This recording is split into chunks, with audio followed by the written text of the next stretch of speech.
Chapter 81 Three Magatama Sharingan, Part 2, Please order first. You are listening at novelfull.audio. The test report was incredibly detailed and professionally done. If you hadn't studied under Orochimaru, you'd be completely lost, let alone able to analyze it. Still, the report alone wasn't enough. The Sharingan's evolution involves the spirit and soul, things a test can't really capture. You also need to factor in what you observe on site. Using the spiritualization technique, I can sense and distinguish the unique signatures of souls. Combine that with the soul fruit's fine control over the soul, and maybe, just maybe, I can unlock the secrets of the Sharingan's evolution. Lying in bed, Gen Uchiha tuned out the world and focused on figuring out the Sharingan. As night gave way to morning, quiet Konoha buzzed back to life, and the Uchiha clan grew louder. Gen Uchiha frowned slightly, opened his eyes, and got out of bed, setting up a simple sound barrier in his room. The noise wasn't even that bad, but when you're trying to concentrate, even small sounds can get on your nerves. He climbed back into bed, crossed his legs, and got back to work. Soon, it was almost noon. Yes. I got it.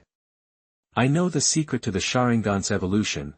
Gen Uchiha suddenly opened his eyes, a huge grin on his face, and bounced on the bed. The special chakra needed to evolve the Sharingan is produced in the occipital lobe, specifically the striate area of the brain, and to get that occipital lobe pumping out this special chakra, you need intense mental stimulation, something that makes the soul resonate with that area of the brain.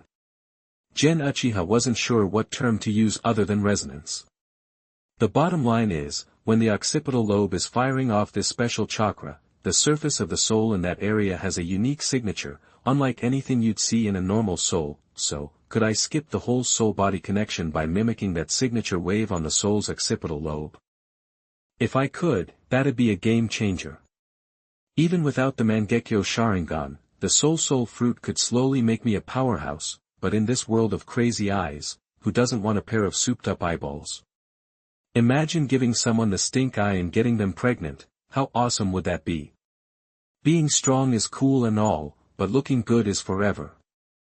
With the soul fruit as a foundation, strength is pretty much guaranteed, so looking fly is the next priority, strong and hot. Nobody can resist that. Even if I didn't care about strength or looks, I'm still curious about what kind of abilities I'd unlock. Everyone else has to go through soul-crushing pain every time they evolve their Sharingan, ending up in the pits of despair to get the Mangekyo. But I could skip all that drama. Sign me up.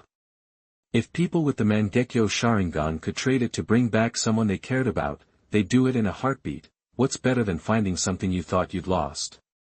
The Sharingan isn't so much the pupil of the soul as the eye of pain, leveling up one painful step at a time. You don't need to kill your best friend to get the Mangekyo Sharingan. That's just a myth from the show. Sasuke didn't unlock his right after killing Itachi. It happened when he was trying to reconcile with his brother and felt the crushing loss of that relationship. Same with Obito. He didn't ice Lin himself, but he got his Mangekyo Sharingan only after losing her in the most brutal, heartbreaking way possible. Basically, intense emotional swings trigger the brain to produce special chakra, which then kicks the Sharingan into evolution mode. This special chakra is also called pupil power, and the Sharingan is just how that power gets expressed. The power is the substance, the way. And the Sharingan is just the outward form. Once you really understand and can wield pupil power, you can do things like Susanoo, even without the right Sharingan eyes. After a bit of excited flailing, Gen Uchiha calmed down and started putting his plan into action. If it works, this'll be his own unique evolution path. Nobody else can use their souls to memorize that special soul wave, and even if they could, controlling their soul to copy it would be nearly impossible. Even if you know spiritualization, it's not enough. That technique doesn't let you manipulate your soul with that kind of precision. He's the only one in this world with the soul fruit, which gives him the power to pull this off. He sent the 4 soul fragments zipping through the ground and under his house, then straight up through the dirt, rocks, and walls, back into his body. This was too important to take chances. He needed his soul to be as complete as possible. If Shu Rong and Wuxing hadn't been soul scraps that didn't even have brains, Gen Uchiha would have gone to some crazy lengths to get that soul back. Gen Uchiha focused on the occipital lobe of his soul brain and started to mimic that special wave. The first few times, he struck out, probably because he wasn't calm enough, or because he was just starting out.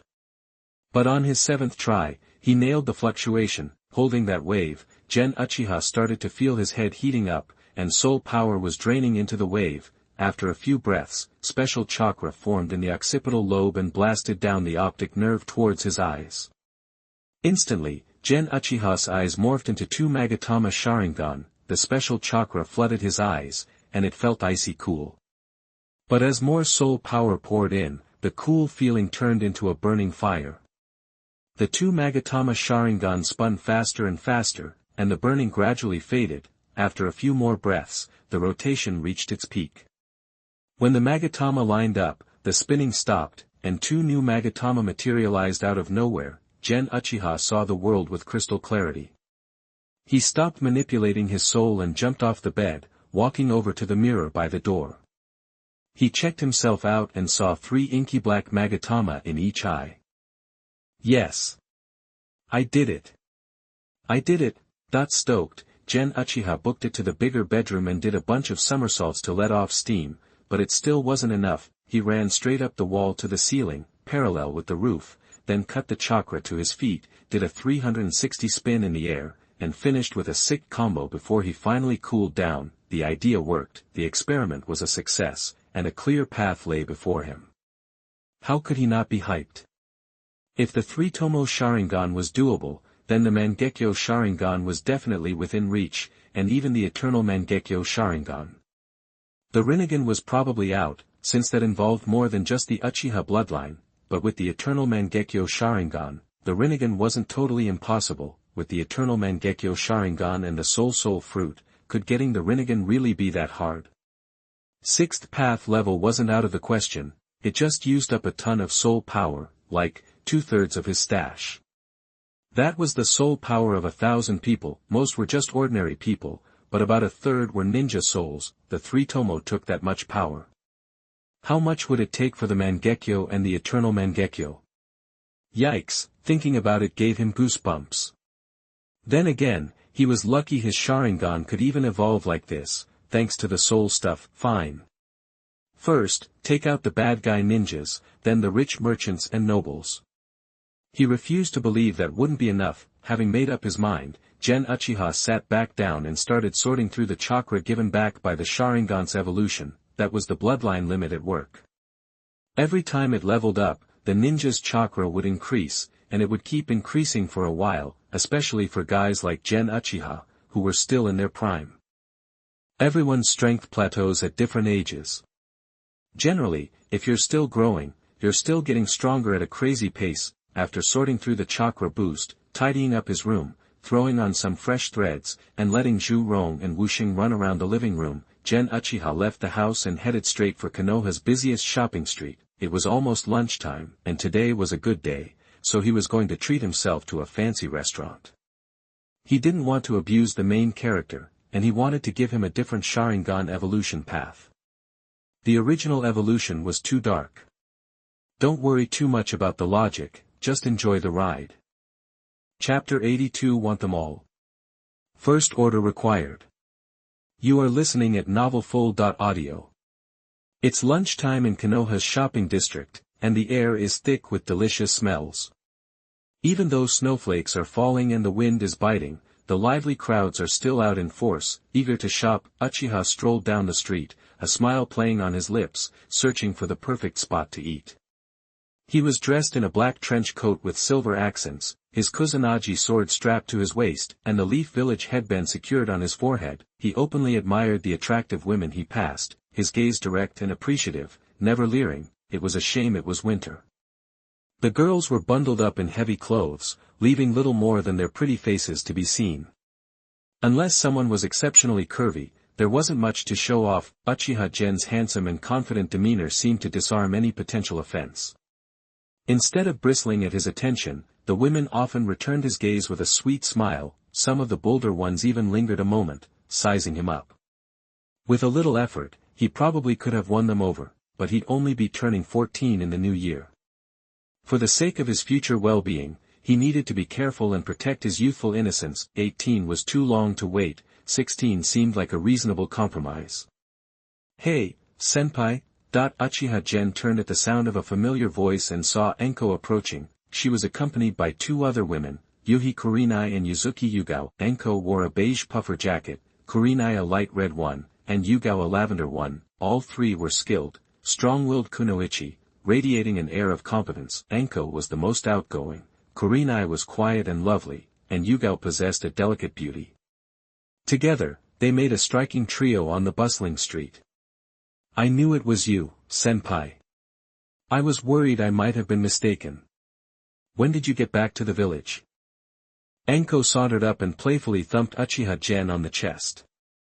A couple of days ago, he replied, unfazed by her casual gesture.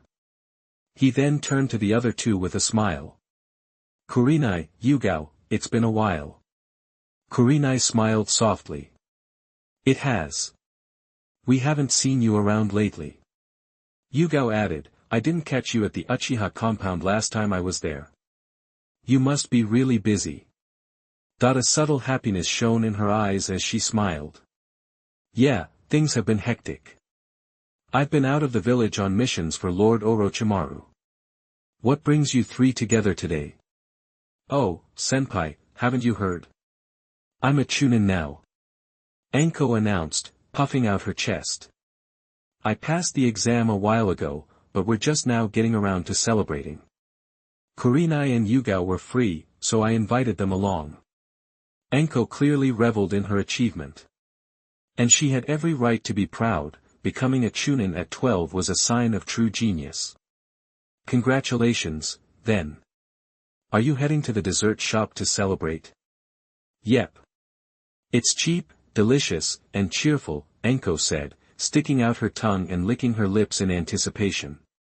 Well, how about I treat you to a proper dinner tonight, as a gift for your promotion? Really? Her eyes sparkled. Absolutely. I'm in a generous mood today. Whatever your heart desires. I want barbecue. Uchiha Gen blinked. Seriously? Give her another chance, senpai. Let her pick a better restaurant, Kurenai said. Nope, I want barbecue. Enko insisted. Uchiha Gen sighed inwardly. While barbecue was definitely a popular choice in this world, it wasn't exactly high-end in his book. It was like a certain fast food chain from his previous life. With a little cash, anyone could afford it. It wasn't particularly special. Alright, barbecue it is. Kurenai and Yugao are coming too. The more the merrier. Let's go, then. The four of them headed to Barbecue Q and reserved a small private room. Soon, platters of sliced meat, dipping sauces, and drinks arrived. The sizzling sounds filled the room, and the rich, smoky aroma of cooking meat made their mouths water. So, what have you all been up to lately? Uchiha Gen asked. He picked up a piece of beef, grilled to a perfect golden brown, and dipped it first in the wet chili sauce and then in the dry, coating one side at a time.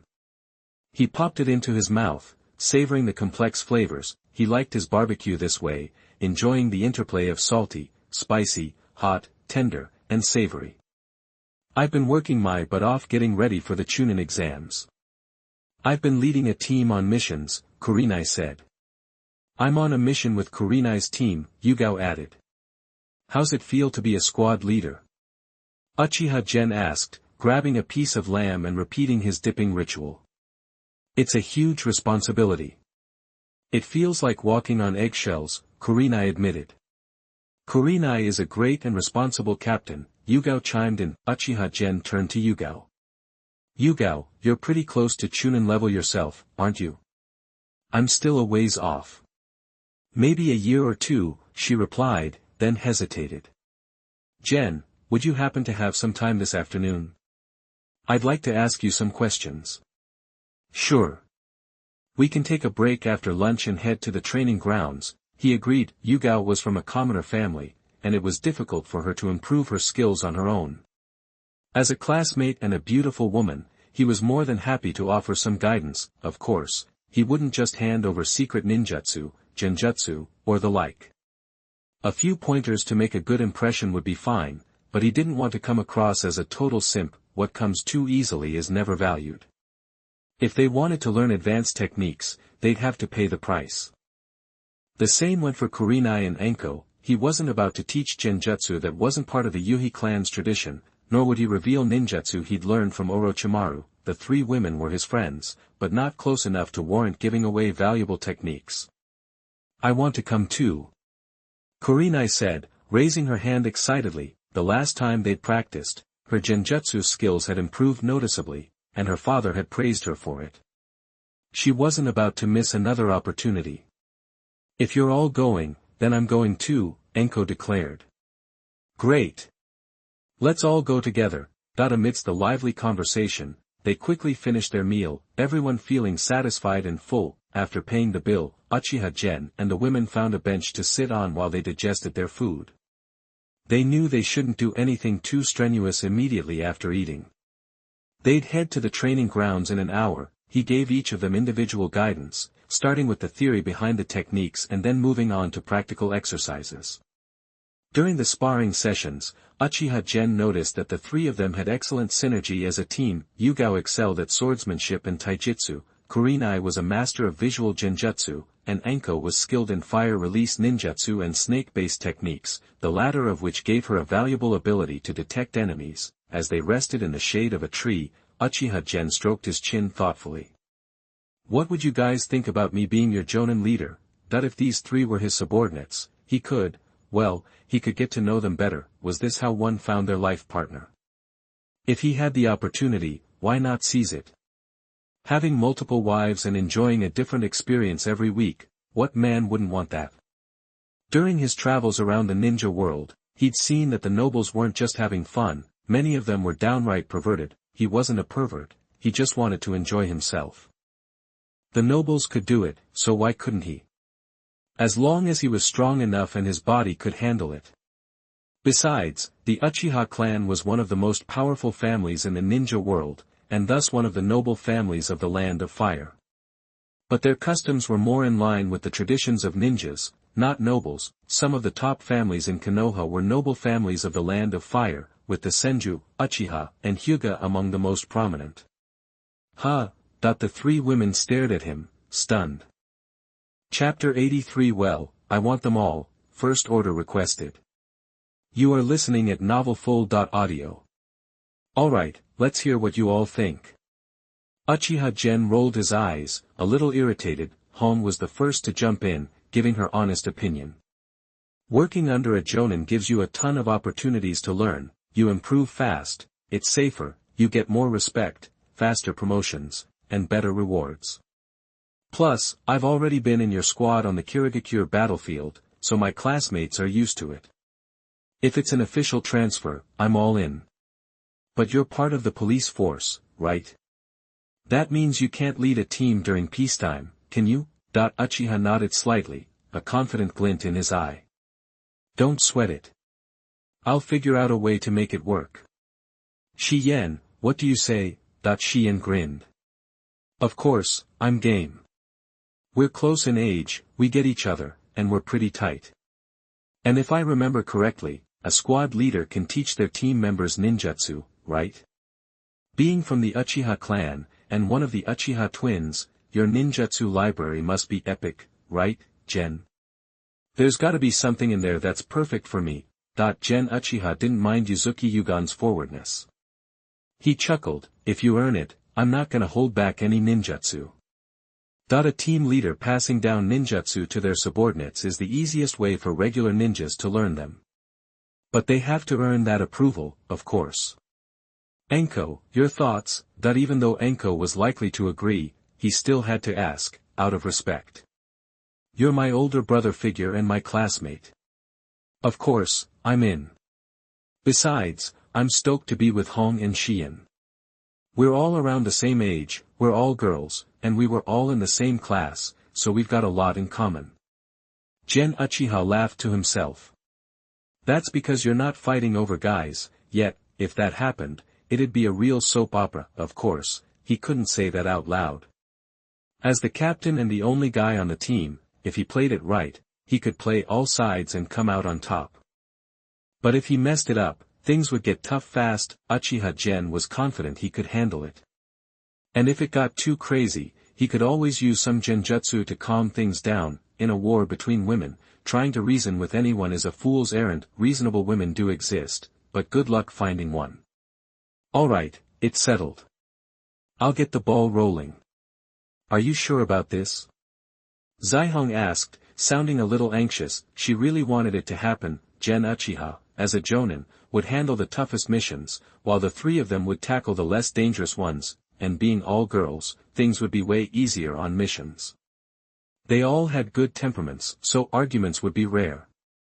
And no arguments meant more fun. It's not a huge deal. Uchiha Gen said with a reassuring grin. Worst comes to worst, he could always crash at Minato's place and stir up trouble. Hokage can't be happy with a wife and kid and not want the same for his friends, right? Naruto should be everyone's happy wingman. Seeing Uchiha Gen's confidence, the three women didn't say anything more and stood up to resume their combat training. An hour later, the four of them went their separate ways. Gen Uchiha went home, showered, and got to work. Gen Uchiha was determined to take a multi-pronged approach and get this done. Uchiha Gen's first stop was Uchiha Mikoto's place, planning to go the wife route. A little pillow talk can go a long way, and he didn't believe Namake's Minato was immune to it. Well, there were two reasons, one personal and one for the good of the clan. Personally, he had his eye on one of those three girls and was planning to make a move, but with the new Hokage in charge, the Uchiha clan had a chance to break away from the confines of the police force. Shisui had already left the police force, so adding him to the team wasn't too much to ask, was it? He'd served with Minato for a while, after all. If the two Uchiha twins could escape the police force's limitations, other Uchiha ninjas could follow suit. For personal and clan reasons, combined with their friendship, Uchiha Mikoto wouldn't refuse. She'd definitely help. As expected, Uchiha Mikoto immediately agreed, and planned to talk it over with Kushina Uzumaki tomorrow, using the excuse of swapping parenting tips. After dealing with Uchiha Mikoto, Uchiha Gen went to Shisui's house, but he wasn't home. He must have been on an ANBU mission, so he'd have to catch him later. Leaving the Uchiha clan, Gen Uchiha headed to the Hitaki residence to find Kakashi Hitaki. This time, there was no escape. Kakashi was holed up at home. As long as it wasn't a matter of principle, all it took to convince Kakashi was a copy of Makeout Paradise, Makeout Violence, or Makeout Tactics. Unfortunately, Makeout Paradise, which established Jiraiya as a best-selling author, hadn't been released yet. In the original story, Jiraiya gave that book to Kakashi when he turned 18, 5 or 6 years down the road. Jiraiya's first book, The Tale of the Utterly Gutsy Shinobi, had been published, though, however, Gen Uchiha figured that Kakashi, who was at a low point, could probably use a chicken soup novel like The Tale of the Utterly Gutsy Shinobi. In the original story, Kakashi was a die-hard Jiraiya fan and had probably read every book. That meant Jiraiya, as an author, knew what Kakashi cared about to some extent, so, Gen Uchiha gave The Tale of the Utterly Gutsy Shinobi to Kakashi, specifically mentioning that it was his teacher's mentor's masterpiece. When Kakashi heard it was written by his teacher's teacher, he was intrigued and accepted the book. As the saying goes, he who accepts a gift must do as the giver pleases. Kakashi agreed to put in a good word after Gen Uchiha buttered him up. They had a pre-existing friendship, too, thanks to Shisui. A few days later, Shisui came back, and Uchiha Gen went to find him. Convincing Shisui was easy, all he had to do was tell him the truth. As for why the team was all girls, he didn't want that, either. The three classmates had asked him, so he couldn't hurt their feelings.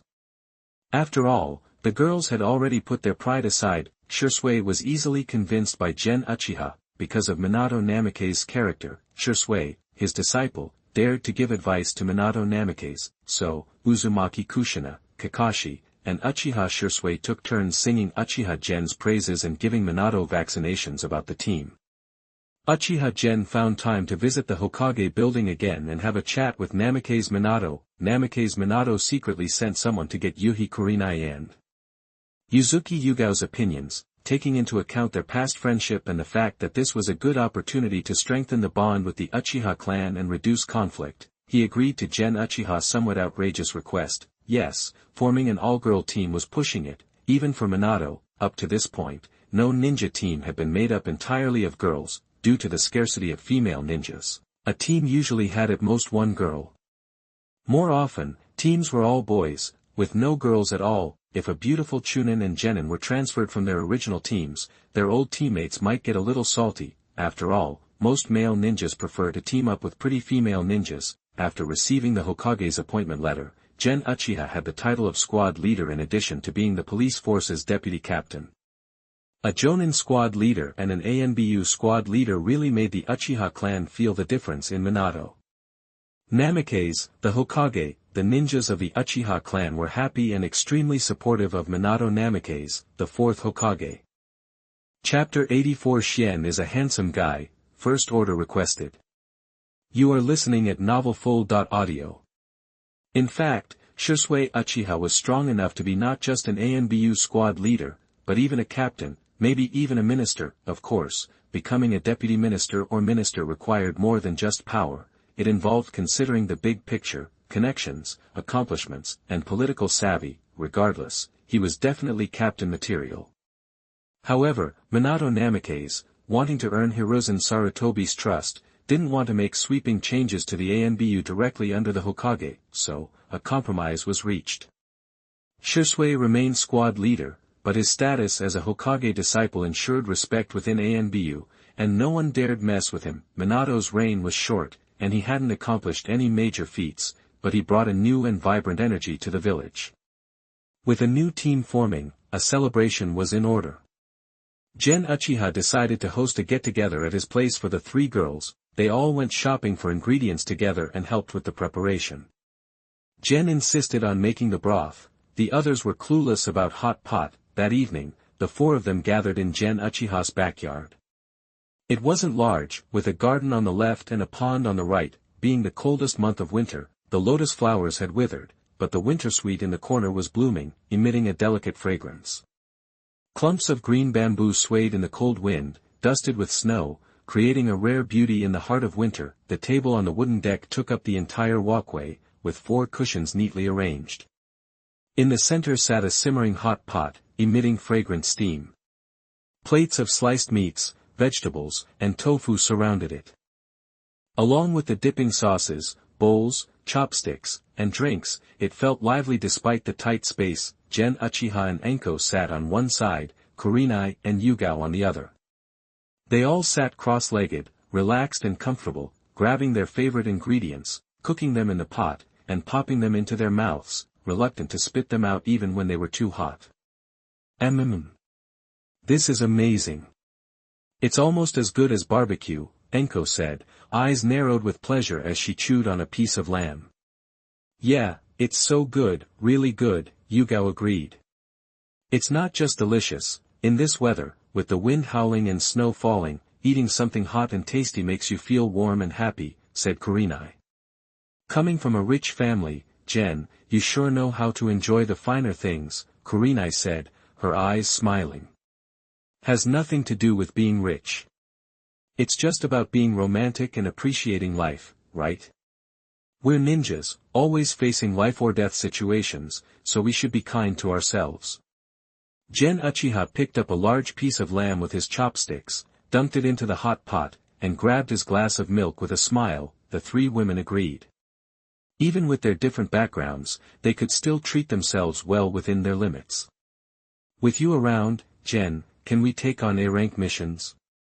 Yugao asked eagerly. Yugao's family had the worst situation.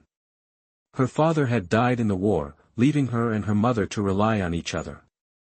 She was eager to earn more money to support her mother and give her a better life. Generally, Jonin handled S and A-rank missions, although some special Jonin could participate. Chunin took on B-rank missions, while both Chunin and Genin could handle C and D-rank ones. Without Gen Uchiha, the Jonin, the three women weren't qualified for A-rank missions.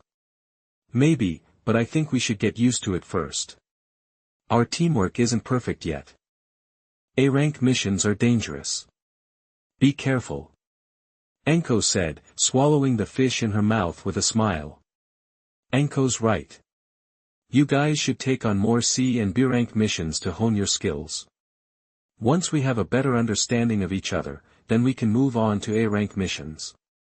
I'm just impatient, Yugao said with a faint smile. Still a genin, she was the one holding the team back the most. A-rank missions posed the biggest risk to her, so she couldn't rush into things. She needed to train harder and strive to become a Chunin as soon as possible. When I'm not leading the team, one of you three needs to be in charge. Kurenai is a bit older and became a Chunin the earliest, plus she has the right personality, so I'll let her do the talking. Any objections? In the original story, Kurenai became a Jonin among the three, which suggested something. There were very few female Jonin in the entire ninja world, and they were all top-tier women. No objections. Works for me.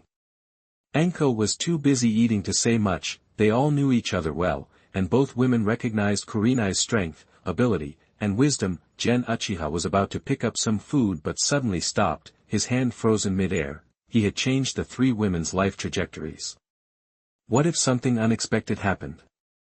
He couldn't bear to lose any of his wives, and what if their lives became worse by following him? What's wrong? Kurenai asked, noticing Uchiha's hesitation. Anko and Yugao also looked at him. Uchiha retracted his hand, put down his chopsticks, and said solemnly, as your leader, classmate, and friend, I'm responsible for your safety. If you were all fine before, but something happened after joining my team, I'd never forgive myself. I'd die of guilt. So I decided to give you a life-saving trump card. The three women's eyes lit up, and they were touched. Is it some powerful ninjutsu? They asked in unison, clearly interested. Every ninja wanted to become stronger, and powerful ninjutsu was a sure way to do that. Uchiha nodded. Teach us quickly. Yeah. Even Kurenai, who hadn't said anything, looked curious and expectant. What are you teaching? You might not be able to learn advanced ninjutsu just by watching it once, so this ninjutsu, or more accurately, this genjutsu, will exist directly in your eyes.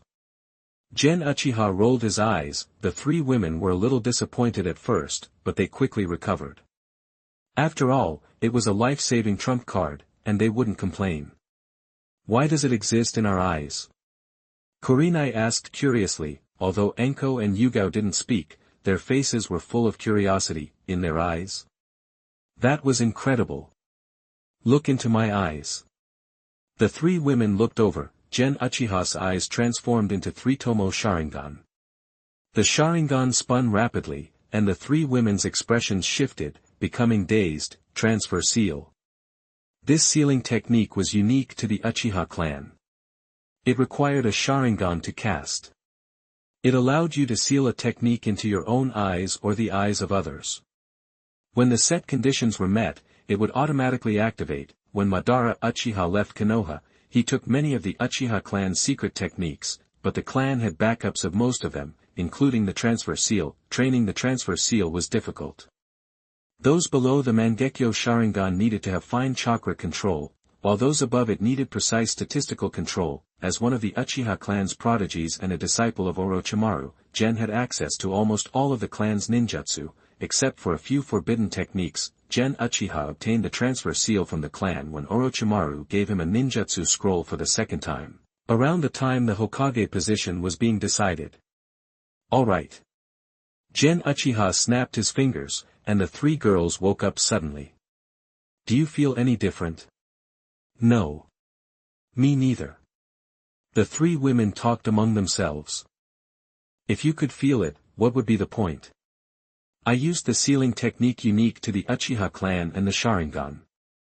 Sealed in Kurenai's eyes is the A-rank genjutsu darkness, which completely deprives someone of their vision.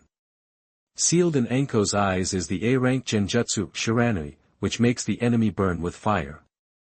If you can't escape in time, you'll die for real. Sealed in Yugao's eyes is the A-rank genjutsu magic shackles, which imprisons the enemy. It only requires two conditions to trigger, no hand seals needed. It's instantaneous. The three women were stunned. They now had such a mysterious ability. At the same time, they were also touched. 3 A-rank genjutsu at once. That was incredibly generous.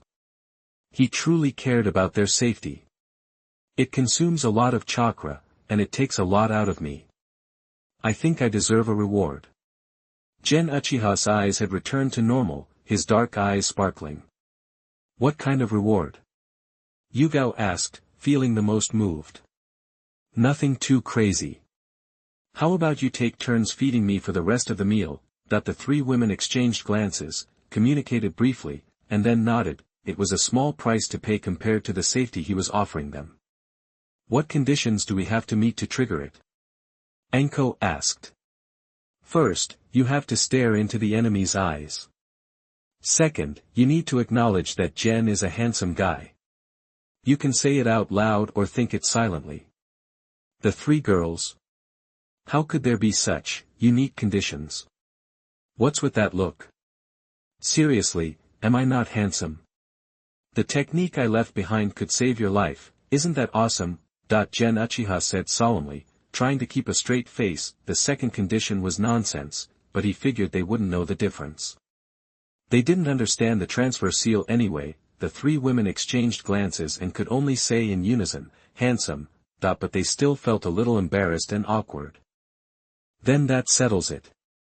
Okay, let's eat. The soup's getting low. Start with kurenai and go counterclockwise. Ah.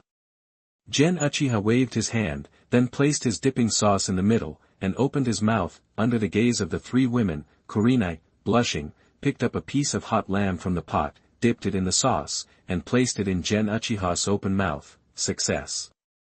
The meal comes and I open my mouth. If I just reach for her clothes, is sleeping with me under the covers far behind? Gen Uchiha thought as he happily chewed the lamb. It was the first time, so it was normal to be nervous. Yugao and Anko also blushed under the gaze of the three people. Fortunately, they were on the backyard deck, and the light from the room was dim, so it was hard to see clearly unless you looked closely. The meal was enjoyed by all. Gen Uchiha's only regret was that things weren't quite far enough along for him to get away with anything, so his hands were tied and he had no outlet for his skills. At 9 o'clock that evening, the three girls helped clean up and went home together. Chapter 85 Expectations for Kaleidoscope. You are listening at novelfull.audio. The next morning at 7, Gen Uchiha's internal clock woke him up right on time. He shot out of bed, dressed, washed, cooked, ate, and cleaned up, all in one smooth motion. He'd been in this world for about a year.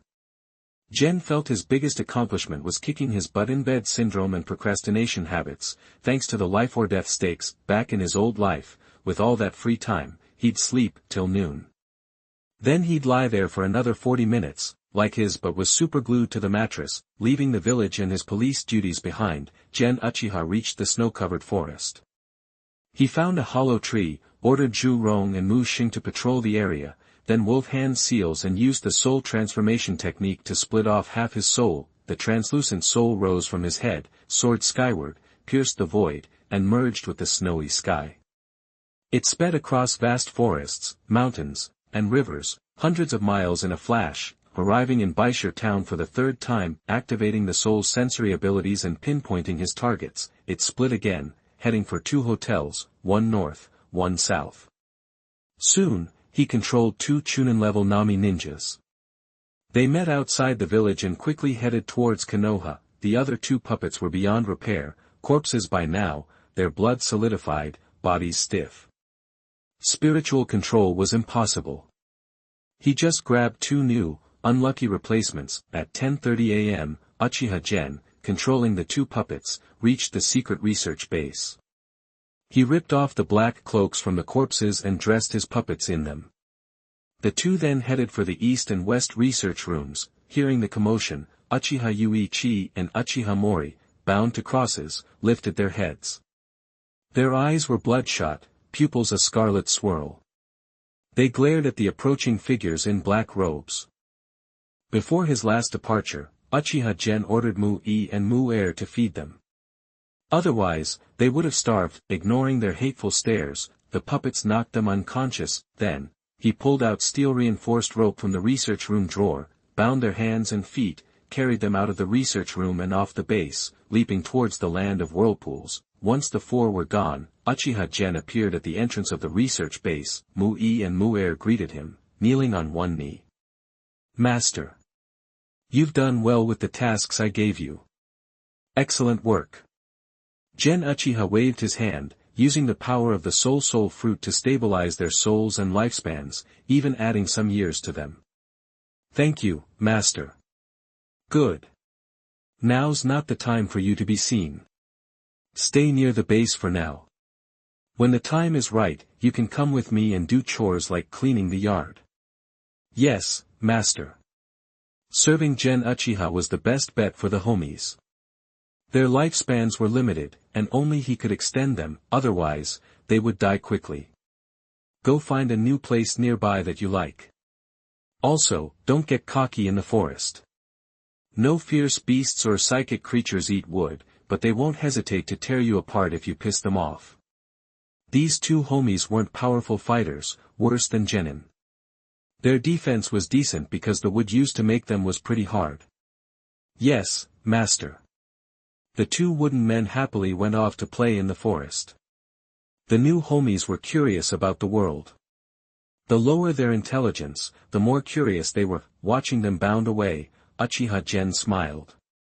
When the Mangekyo Sharingan appeared, it would be time for the homies to shine. With the Kaleidoscope, the homies, and his own preparations, his strength would take a huge leap. He'd be strong enough to walk into Konoha and yell, "Who wants some?" Gen Uchiha actually preferred a life-saving ability for his Kaleidoscope ability. He didn't lack attack power, and ninjas were already high attack, high agility, low defense types, so overflowing attack power was common. Entering the research base, he sealed off all the equipment, then used Earth style to bury the entrance. Then Gen Uchiha returned to the village for lunch. Gen Uchiha had no plans to do further research, he wasn't very good at it anyway. It would be smarter to leave it to a science maniac like Orochimaru. He could provide support and eventually share the results. Scientific research was dull for most people, experiments and prep work. You had to love it to stick with it. And you had to love it deeply to succeed. 2 days later, the two puppets reached the border of the Land of Fire. Since Gen Uchiha knew the border defenses of both the Land of Fire and the Land of Whirlpool well, the four of them successfully smuggled through. Orochimaru originally set up the border defenses, and Uchiha Gen helped. The new commanders couldn't change everything significantly, just tweak a few details. Most likely, Orochimaru's replacement decided to leave things as they were, quietly following the old plans. Orochimaru was experienced in war, a skilled commander, and his defenses wouldn't be easy to breach. Orochimaru had been a front-runner for Hokage, and his replacement wouldn't dare change his defenses unless they were brain-damaged. Leaving the Land of Fire, the puppets took the two Uchihas to an abandoned base of Orochimaru's. After tying them up, the puppets split up. One cleaned and reactivated the base, while the other bought supplies from nearby towns and villages. To make the show believable, they couldn't drop the two Uchihas off right at Konoha's doorstep. That'd be a glaring error.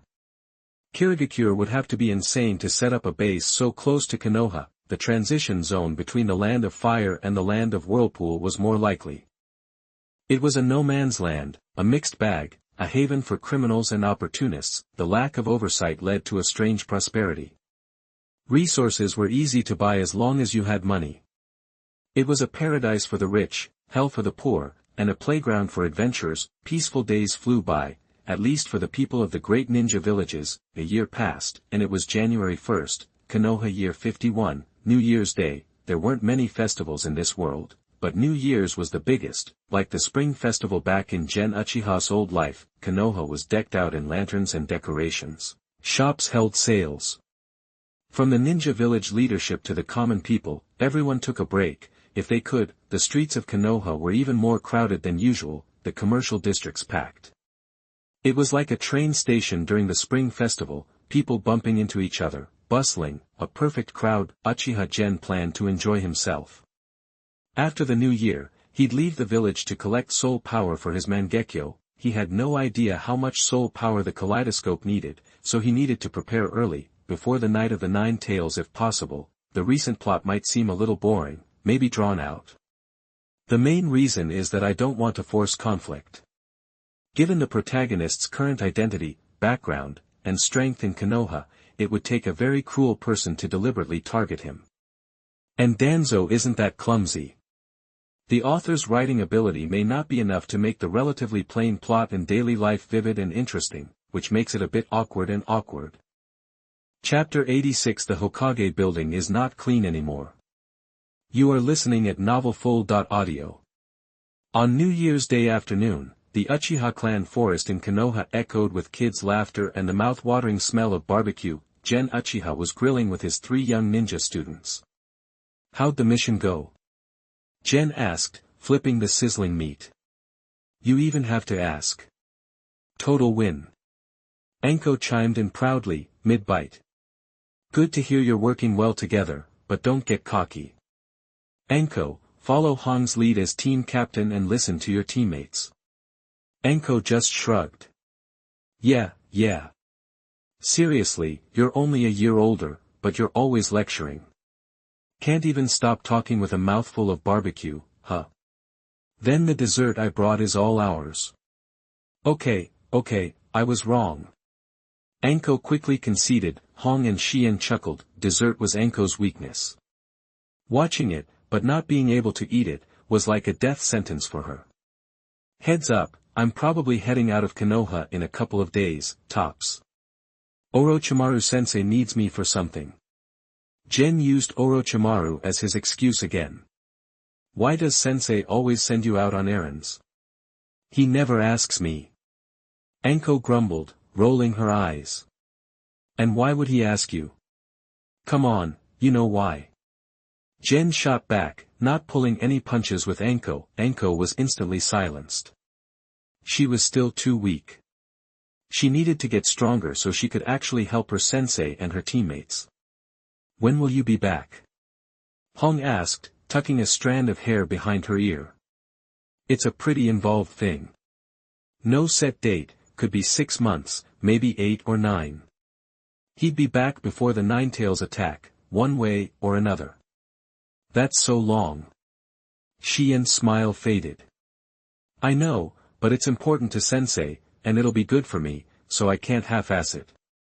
Okay, as a bonus, if you keep your mission success rate high while I'm gone, I'll teach you some ninjutsu. I'm talking B rank or higher, tailored to your strengths. Anko wasn't too excited. After all, Orochimaru was her teacher, too, so she wasn't exactly hurting for ninjutsu. Hong was pleased. She collected genjutsu, but couldn't match what the Uchiha clan had. Xian was the happiest. Her dad had only left her basic ninjutsu and swordsmanship, no advanced stuff like B rank. Can we at least know what kind of ninjutsu it is? Xian asked eagerly. Nope. Gen grinned. Xian and Hong looked bummed. Anko just kept mowing down kebabs. Knowing ahead of time kinda defeats the purpose. And who knows if what you want now will still be what you want in a few months. I'm picking based on the current you. What if it's a bad fit later? That the 2 women realized he had a point. Alright, enough about that. Let's get back to the barbecue. Anyone want to take over? I haven't even had a single skewer yet. I'm on it, Hong volunteered, smiling. Dibs on third. Xian called out, raising her hand. Guess I'm last, then. The barbecue lasted until 4 in the afternoon. They packed up and headed back, ready for a real dinner. Back at the clan, Gen went to see Fugaku Uchiha, his mission, to ask for leave. He didn't even bother changing his story. Why mess with something that works? Plus, things were quiet in Konoha, nothing crucial that needed an Uchiha Gen around, that made taking leave even easier. He turned down Mikoto Uchiha's dinner invite and headed to Orochimaru's research lab. It was New Year's Day, and it would have been impolite to join the Uchiha family when Orochimaru may feel more comfortable somewhere else. Orochimaru had been deep in his research on the reincarnation technique, practically living at his lab, waiting for Orochimaru to finish. Gen finally spoke up. Orochimaru-sensei, it's New Year's Day. How about we grab dinner and some drinks tonight? Is it already New Year's? Time flies. Alright. Orochimaru took off his gloves, grabbed a big glass of raw eggs from the utility table, and chugged it down. Oh, and I'm leaving the village again in a couple of days. Leaving again? You run out of money that fast? Gen shook his head. No, I just want to travel the ninja world, broaden my horizons, and get stronger while things are quiet. Good. You're still young, you should get out there. Don't become like that old man, stuck in Konoha, rambling about the will of fire, thinking he's so wise. Orochimaru sounded pretty bitter. You're right, sensei. A man's destiny is the stars and the sea. Gen agreed dramatically. The sea of stars, huh? I'm not as good as you at understanding the secrets of the universe, but the concept is interesting. Gen Uchiha. Awake, grasp the power of the world, but drunk, lie on the lap of a beautiful woman. Barely okay, but a bit vulgar. Women are not interesting. So power is interesting, then. I heard you're leading a squad of jonin now with 3 beautiful women under your command. You know everything already. Why ask? Take my advice, women only slow you down. Gen Uchiha. I'm still young, sensei. I haven't seen enough to be enlightened. I need the experience to know, not everyone is born as enlightened as you. Even Jiraiya hasn't seen the light. Orochimaru smirked. You might have a point. I don't think that idiot Jiraiya will ever understand, and neither will the old man. What about the third Hokage?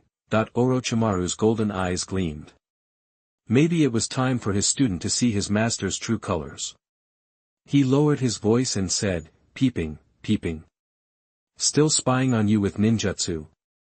Isn't that a little twisted? Does that sound like a Hokage? Gen went all in on the performance. He looked shocked and disillusioned. When it comes to women, the old man is indeed sanctimonious. Jiraiya sneaks into bathhouses, but the old man peeps in the Hokage's office. The Hokage's building isn't safe anymore. Gen Uchiha.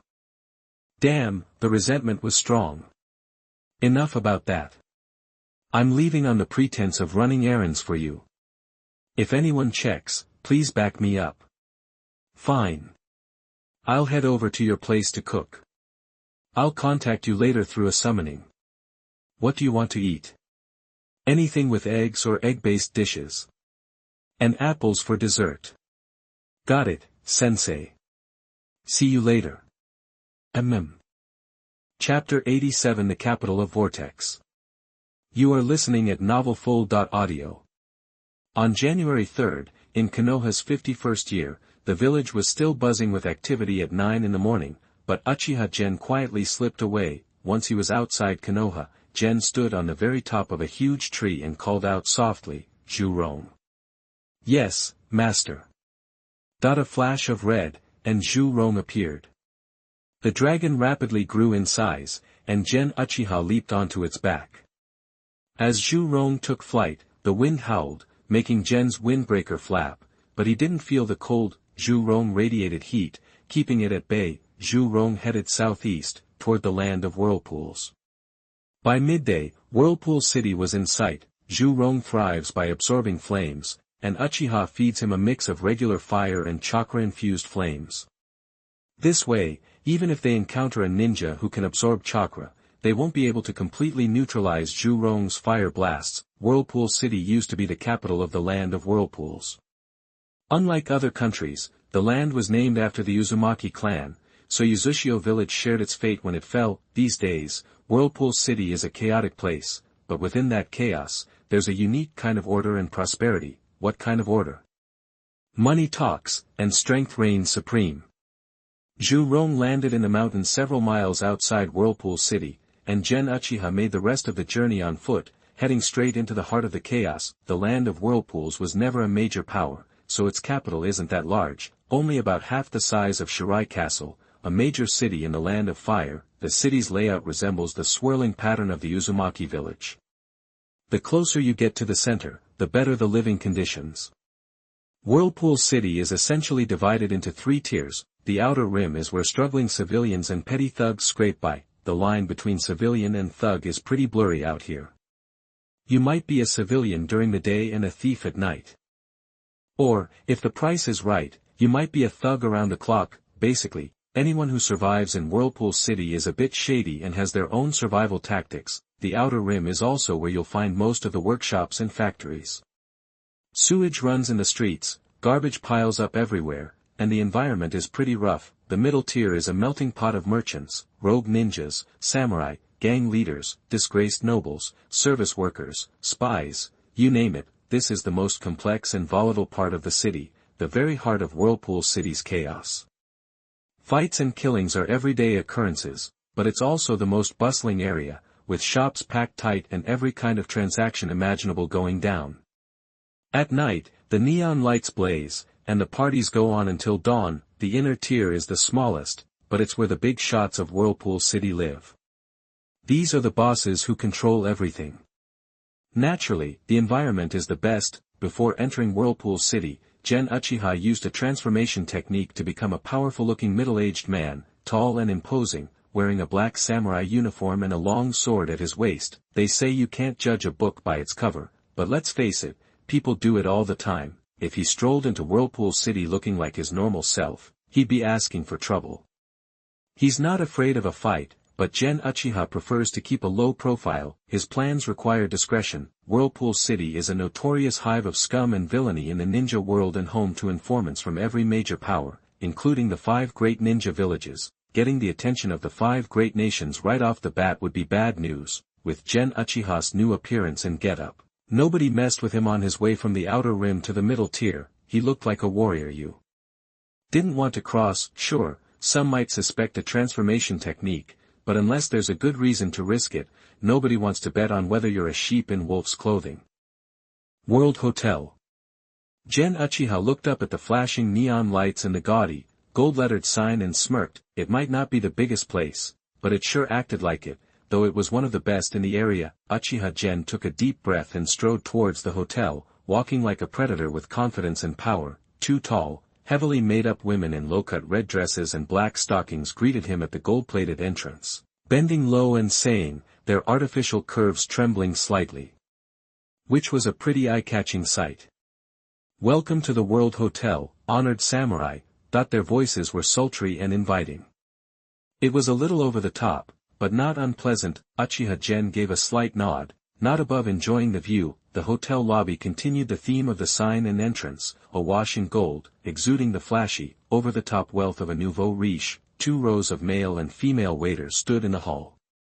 As Uchiha entered, a female waiter with a tight waist strutted over, her high heels clicking rhythmically on the floor. This one was a so-so, not ugly, but nothing special. She was wearing the same red dress and black stockings, but the neckline wasn't quite as low, although she still showed off plenty of cleavage, and she had a nice figure. "Welcome to the World Hotel. I'm Ikumi Kondo. It's my pleasure to be of service. Please, come this way." The woman had a practiced, sweet smile on her face, her manner calm and professional, and her voice was quite pleasant. Even though the World Hotel was one of the fancier places in the land of whirlpools, it still had a few extra services that men might appreciate. Uchiha didn't say anything, just nodded slightly and followed Kondo Ikumi as she led him forward. "Would you like to eat or stay? I'll decide after dinner. Are you dining in the main hall or a private room?" "Private room." "Very good." Soon, they arrived at a private room on the 2nd floor. The decor was consistent with the rest of the hotel. "Let me ask you something, who's the most powerful family in Whirlpool City?" As Kondo Ikumi handed him the menu, Uchiha's eyes shifted to Sharingan, and he used its hypnotic ability. Ikumi Kondo's face went blank, her practiced smile vanished, and she said flatly, "The Fujita family." "Why?"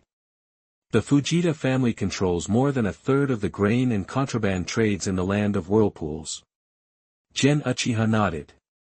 Controlling 1/3 of the food supply and the most profitable illegal goods in a chaotic city like Whirlpool meant they were definitely the top dogs. They were his target. After his last, difficult experience collecting souls, Uchiha learned from his mistakes and came up with a more efficient plan: control a rich and powerful organization to do the work for him. Money makes the world go round. Just throw some money around, and ninjas and samurai with chakra will come crawling out of the woodwork. What could be better?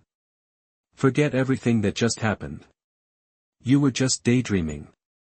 Yes. Ikumi Kondo said slowly, snap. Uchiha Gen snapped his fingers, his voice low and mesmerizing. Welcome, sir. I'm so sorry, I was just distracted for a moment. It's just that you have such a heroic presence. I've never seen such a heroic guest. Please forgive my rudeness. With a tongue as sweet as yours, of course I forgive you. Thank you. Here's the menu. Please, take a look. The dishes at the World Hotel seem to be a bit like Western food from his previous life. Gen Uchiha casually marked a few that looked good and handed the menu back. Is there anything else I can help you with? We have many lovely girls who can keep you company. If you're lucky, things might get interesting. Uchiha Gen smiled slightly and shook his head. No, thanks. I have other things to take care of later. That if you're lucky. He wasn't a high roller back in his past life, but he understood the principle of nothing's left to chance when you're paying. I understand. Then, please wait a moment. Your food will be here shortly. If you need anything, please don't hesitate to call. I'm your personal server.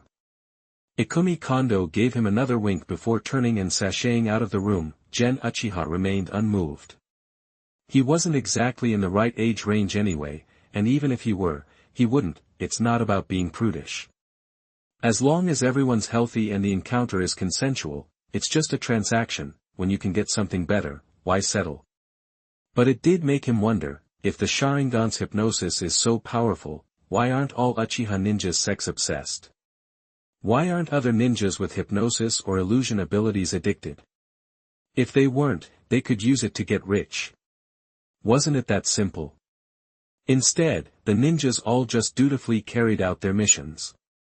Guys like Zabuza, who massacred their entire class, still had to work hard to make ends meet after defecting. It wasn't until Naruto broke through his shell and heard Cardo insulting the dead Haku that he finally stood up and killed Cardo. If it were him, he would have killed him, taken his wife, and lived in his house, taking his wealth.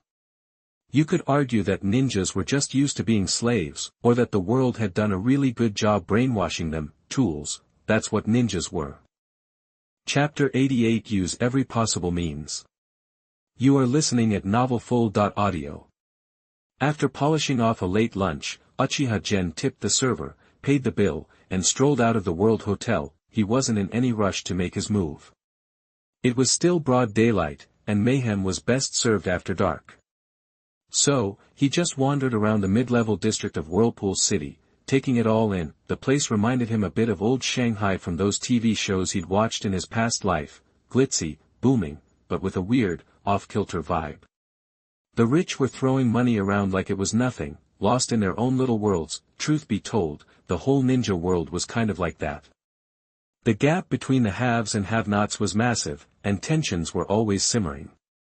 But because ninjas were basically living weapons, the bigwigs could exploit the common folk without a second thought. Who was gonna stop them when they had ninjas backing them up? Of course, the higher-ups weren't the only ones to blame for the ninja world's problems. The major ninja villages also had a hand in things. Take those bandits and highwaymen they were always suppressing. For instance, did ninjas really have trouble wiping out a bunch of ordinary bandits? Nah, they just played dumb and looked the other way. Why? Mission payouts, plain and simple. If they kept the bandits around, ninjas would always have escort jobs rolling in, and the mission rewards would keep flowing. A businessman could grease some palms, bribe the bandits and thugs along the trade routes, and once the route was safe enough that he didn't need ninja escorts anymore, then the village would swoop in and eliminate the problem. The old gangs would get wiped out, sure. But with the way the world was, new ones would pop up in no time. And just like that, the businessmen would need ninja escorts again. Cycle of life, ninja style. In a world that was messed up and chaotic, ninjas could survive. If everything was peaceful and quiet, they'd be out of a job. A lot of them wouldn't be able to feed their families. As night fell, the taverns, restaurants, casinos, and brothels lit up, bathing Whirlpool City in a rainbow of neon.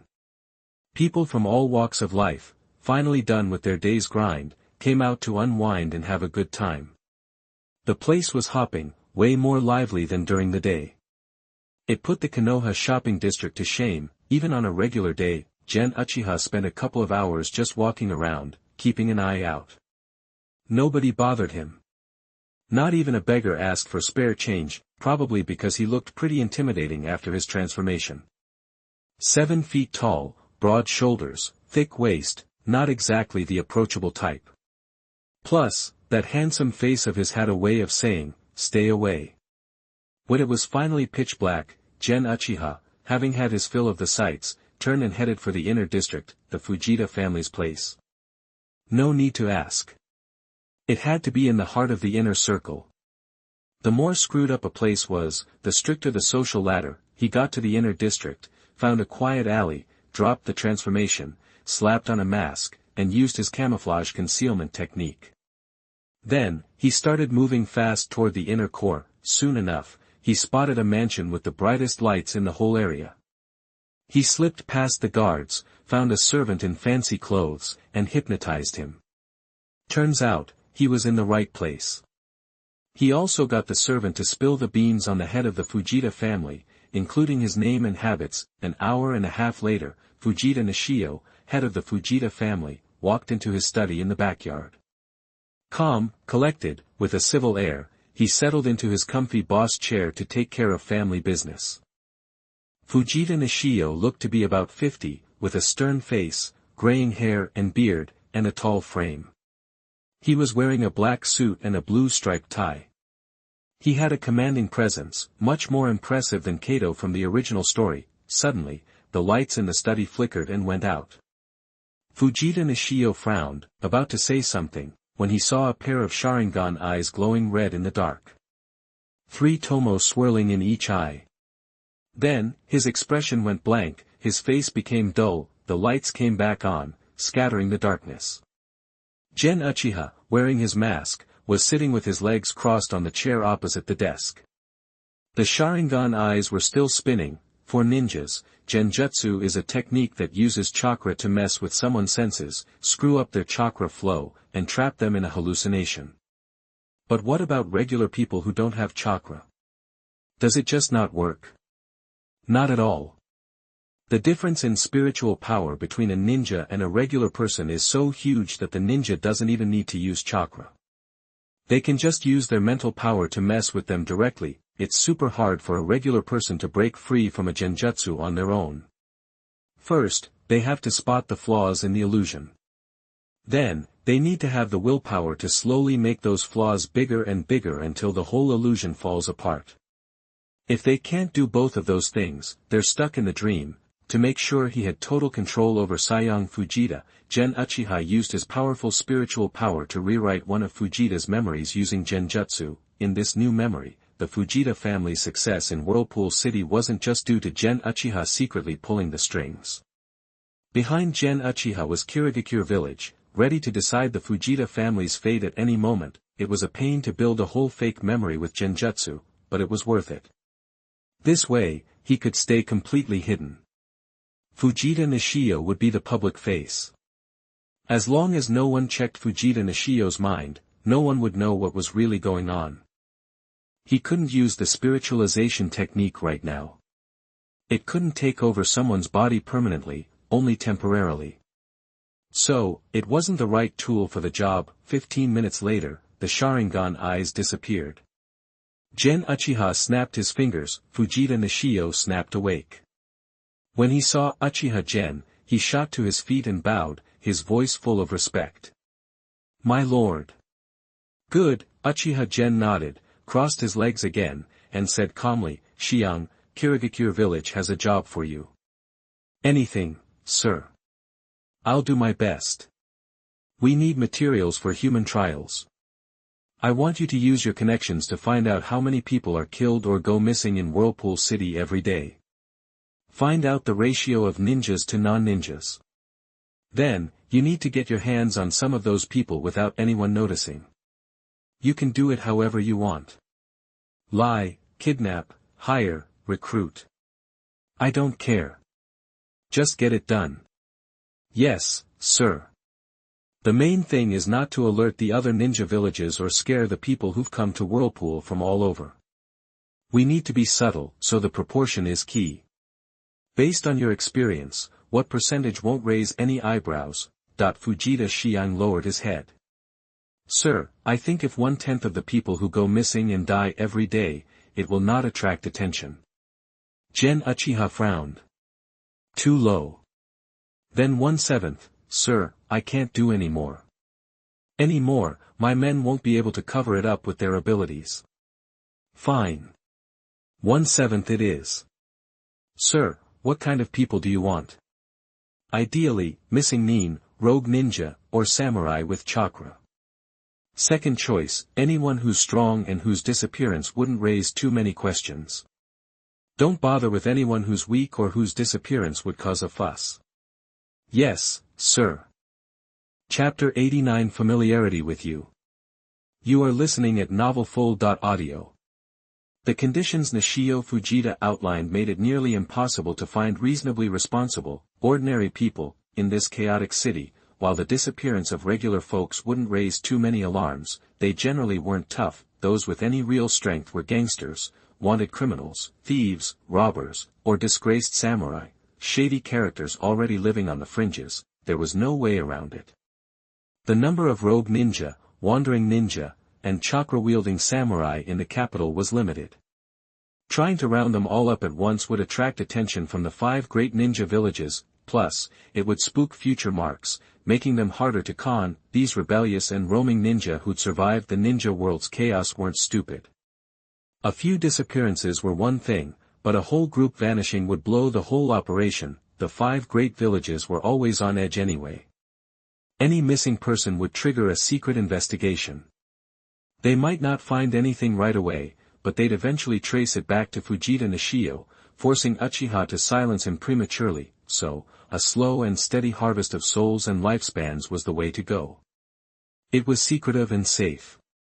Over time, the accumulated gain would be just as good as pulling off one big score. You couldn't afford to waste energy. Harvesting souls and lifespans was a serious taboo. Until you're at the top of the ninja world, you had to play it safe. How would he know when he'd reached his peak? When he unlocked the Mangekyo Sharingan, combined with his current strength, he'd be a force to be reckoned with. Even if the overall power level in the ninja world kept rising, he'd have enough leverage to stay on top. He wasn't in a rush to evolve his Sharingan to Mangekyo anyway. Even if Shisui and Itachi Uchiha followed their original path, he'd still be strong enough to protect himself and his family on the night of the Uchiha massacre. As for Minato Namake's fate, that was less important. If he awakened the Mangekyo, went on the offensive, saved everyone, and brought glory to both himself and the Uchiha clan, great. If not, no big deal, he'd do his best, and Minato's survival would depend on his own luck. At this point, he couldn't risk everything just to save Minato by recklessly harvesting souls and lifespans. His own goals came first. Even if Minato died, he was confident he could prevent the Uchiha from repeating their mistakes and lead them to new heights without relying on outside forces. Got any plans for when you find them? My men will throw a welcome back dinner. We'll poison the wine or food and send them off to the next world. Uchiha curled his lip. This guy was definitely from a wealthy family. Quick thinking, ruthless, and vicious. It's a start, but skip the poison. We need living bodies for the experiments. Just make sure they're completely helpless. Understood, sir. Some of these traitorous and roaming ninja, and samurai are powerful or have special abilities. Screen them carefully before you move, or they could cause trouble for your family. Thank you for your concern, sir. I will mobilize the Fujita family's entire network to screen them carefully.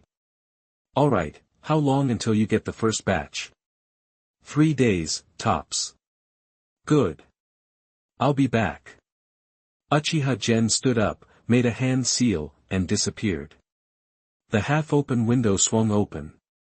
Farewell, Your Majesty. Nishio Fujita bowed to the empty window. 3 days later, in the evening, more than 20 rebel ninja, wandering ninja, and samurai were feasting in a brightly lit dining room at a Fujita family villa. The aroma of meat and wine filled the air. Fujita Nishio, in a gray-black suit and striped tie, held up a red wine glass and smiled at everyone. His neatly groomed hair and beard were mostly white. Suddenly, a samurai fell backward. Others didn't react at first, assuming he was just drunk. His companions even laughed at his weak constitution, but when others began to collapse onto tables of wine and food, the rest realized something was wrong and stood up to demand answers. It was too late. The strongest among them managed only one sentence before collapsing. Soon, everyone was on the floor, too weak to move. Fujita Nishio clapped his hands, stood, and walked around the table, bowing respectfully. Wearing a mask, Gen Uchiha walked slowly down the stairs and said in a low voice, "Well done. You honor me with your praise, sir." Everyone sensed the danger. They weren't completely knocked out and could still talk. Some yelled, others begged, some threatened, and others tried to shake off the effects of the drug. "Get them ready for transport to the outskirts." "Yes, sir." 5 minutes later, 3 carriages bearing the Fujita family crest left the courtyard. After half an hour, they arrived in a dark, remote suburb. Dark clouds hid the moon and stars. Flashlight beams cut through the darkness as Fujita's trusted thugs hauled the unconscious ninja and samurai out of the carriages. A few minutes later, the 20-plus victims were lined up on the ground like merchandise. Gen Uchiha, wearing a mask and clasping his hands behind his back, nodded slightly. "Good job. Search them. Anything you find, you can keep." "Thank you, sir." "Thank you, sir." The thugs were overjoyed and bowed. The most valuable items, like weapons, were already gone, but what remained was enough to make them a bit of cash. By now, the drug had fully taken effect. The ninjas and samurai were speechless, forced to endure the search with only angry and resentful stares. Too bad they didn't have eye techniques. The thugs, with their own share of blood on their hands, weren't afraid and slapped anyone who got out of line. After the search, the thugs thanked them again, hopped onto the carriages, and left. Soon, only Gen Uchiha and his prey remained in the darkness. "Tough luck, guys. But don't worry, it won't hurt." Uchiha Gen made a hand seal. Illusion, Nirvana blood Naraku. Blood-red feathers began to fall from the sky, one by one, trapping them in the illusion. Even those who knew it was an illusion couldn't break free and could only face their worst fears. Uchiha Gen used the opportunity to activate the soul fruit and harvest their souls and lifespans. Soon, each ninja and samurai lost the light in their eyes, their faces twisted with fear. "Zhu Rong." "Yes, master." With a flash of red light, Zhu Rong appeared. Seeing the scene, he knew it was time to clean up. Puff, starred at a blast of golden-orange fire erupted from Zhu Rong's mouth, spreading quickly and engulfing the corpses. After a while, the flames died down, leaving only black marks and ashes on the ground. Wind style, air current dance. Uchiha Gen stretched out his hands and used a simple wind technique, scattering the ashes. He handled the cleanup with practiced ease. Let's head back and get some rest. Chapter 90 Cunning and Mysterious. You are listening at novelfull.audio. In the days that followed, Gen Uchiha lived a pretty good life. Nishio Fujita hooked him up with good food, drinks, and a place to stay, definitely a step up from what he was used to in the Uchiha clan, and that's after he turned down some of the perks, like having a personal maid. Gen didn't want to get too close to anyone. When he eventually bailed and headed back to Konoha, he'd have to cover his tracks. Fewer people involved meant less mess to clean up. What happened to the Fujita family after Nishio Fujita and his henchmen bit the dust? Gen didn't give a damn. It was all up to the new head of the family to either sink or swim. If they were strong and smart, they'd hold their own. If not, they'd crumble. Either way, Gen wasn't getting involved. He spent his days splitting his time between training, relaxing, and catching some Z's. And now and then, he'd sneak out at night to snag some souls and extend his lifespan. Life was good. Nishio Fujita was a real pro. 6 months went by without a hitch. Without a hitch meaning he hadn't attracted any unwanted attention from the big players. Sure, there were a few mishaps while bringing in victims. Ninjas always had some weird tricks up their sleeves, but the Fujita family's muscle usually kept things under control. The Fujita family's goons weren't just a bunch of regular dudes. They had ninjas and samurai in their ranks too. Sensing the time was right, Gen Uchiha wrote a letter and sent it back to Konoha through the Uchiha clan's contacts in Uzumaki City. Being the powerhouses they were, the Uchiha clan had their fingers in a lot of pies. They did business all over, with deals going down in major cities and plenty of smaller, but still important, ones. 3 days later, Uchiha Fugaku got the letter from General. He was shocked, then furious, and immediately called a meeting with the elders to figure things out. The outcome was exactly what Gen had expected. He wanted the green light to rescue the Uchiha clansmen being held and experimented on by Kirigakure. Most of the Uchiha ninjas were tied up with the police force. They had responsibilities and couldn't just up and leave Konoha whenever they felt like it. Of course, rescuing captured clansmen was a legit reason, and they could probably wrangle permission from Konoha's higher-ups. But since the Uchiha clan's twin stars were already in the area, there was no need to drag them into it. Besides, it wasn't exactly a point of pride, and the Uchiha didn't want the embarrassment of having this information spread. So, Fugaku's reply specifically instructed Gen not to use Konoha's official channels to get the rescued clansmen back. Instead, he wanted them brought back through the Uchiha's own network. Once they were close to Konoha, Fugaku would send his trusted guys to sneak them into the village. Then, by keeping the clansmen quiet, talking to the right people in Konoha, and cooking up a plausible cover story, they could keep the whole thing under wraps and save the Uchiha clan's reputation. Gen Uchiha's reply, naturally, was all about following the clan leader's lead. With his bases covered, Gen Uchiha took his team out of Uzumaki City and put his plan into action. The day was bright and sunny.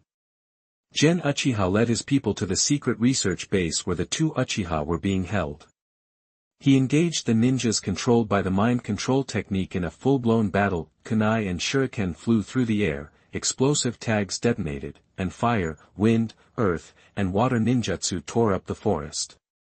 It quickly looked like a major firefight had gone down. After putting on a good show, Uchiha Gen reclaimed his soul, then carefully arranged the corpses to look like they'd suffered fatal injuries. Some were stabbed, others were slashed, and a few were blasted to bits with multi-element ninjutsu. The bodies weren't wearing Kirigakure headbands or standard vests. To reveal their affiliation with Kirigakure at a research base in someone else's territory felt contrived. Satisfied with the scene, Gen Uchiha, after confirming no lingering threats, went into the research base. After a bit of remodeling by the human puppets, the abandoned research base looked like it was up and running again. It was a facade, sure, but it was good enough to fool anyone at first glance. No need to go overboard with the details. It was going to be blown to Kingdom Come later anyway, so no sense wasting too much time or effort. After taking out two human puppets who'd been modified beyond recognition, Uchiha Gen headed for the cells where the two Uchiha clansmen were locked up. He channeled a powerful wind-style chakra into his Kusanagi sword and swung. Bang, bang, bang. The iron door splintered into pieces and crashed to the ground. The noise woke up Uchiha Uichi and Uchiha Mori, who'd been resting with their eyes closed. They looked up and saw a pair of scarlet Sharingan eyes with 3 tomos swirling within. Seeing the familiar Sharingan, the two were stunned, then overjoyed. Their hellish ordeal was finally over. "You guys Uichi and Mori?" "I'm Uchiha Gen." Hearing his voice, the two quickly activated their Sharingan and blurted out. "I'm Uichi." "I'm Mori." "Brother Gen, it's us." "Wah!" Uchiha Gen hurried over, pretended to examine them for a second, and said, "Wow, it's amazing you're still alive. I was worried I got here too late." Asterisk clang, clang, clang, star. With that, Gen Uchiha slashed through the iron chains on Uchiha Uichi with his Kusanagi sword, then turned and did the same for Uchiha Mori. The two of them immediately dropped to their knees. "What's wrong? You hurt?" Gen Uchiha asked, all concerned. "I'm alright, brother general, just haven't moved around much lately. Gotta get used to it again." "Yeah, same here." That's good, that's good. We can't hang around here. I'm getting you out of here ASAP." Uchiha Gen bit his thumb, made a hand sign, and pressed his right hand to the ground. A circle of strange black markings spread out from his palm, summoning jutsu. Poof, a huge cloud of white smoke billowed up, and a white python, about 1.5 feet wide and 30 feet long, appeared. Get them out of here. The white python nodded slightly and slithered over to the two. You two aren't in the best shape right now, so hold on tight. Thank you, Brother General, we're ready when you are. The two said together, then climbed onto the python's smooth, cold body and hugged it tight to avoid getting thrown off. The white python slithered down the passage towards the exit. Uchiha Gen pulled out a stack of explosive tags from his ninja pouch and started sticking them all over the research base. After a minute, he placed them at the base's entrance, holding a kunai with an explosive tag attached. He channeled some chakra into it and threw it. The kunai exploded a foot away from the tags on the wall, triggering a chain reaction of explosions and a massive fireball that shot out of the base's entrance. The two Uchiha were waiting outside at the chaotic battle site, still thick with smoke. Gen Uchiha took out more explosive tags and attached them to the corpses. Boom, 5 tags detonated at once, sending a huge fireball skyward, kicking up dirt, and creating a powerful gust of wind. The corpses were instantly charred beyond recognition, making it impossible for any ninja to get any intel from them. Let's head to Uzumaki City and get some rest for the night. We'll head back to Konoha through the family's business channels tomorrow. Thank you, Brother Gen, they said. We're family. No need for formalities. Let's go. The white python immediately obeyed the command, moving neither too fast nor too slow to avoid throwing them off. Uchiha Gen walked alongside them to make sure nothing went wrong.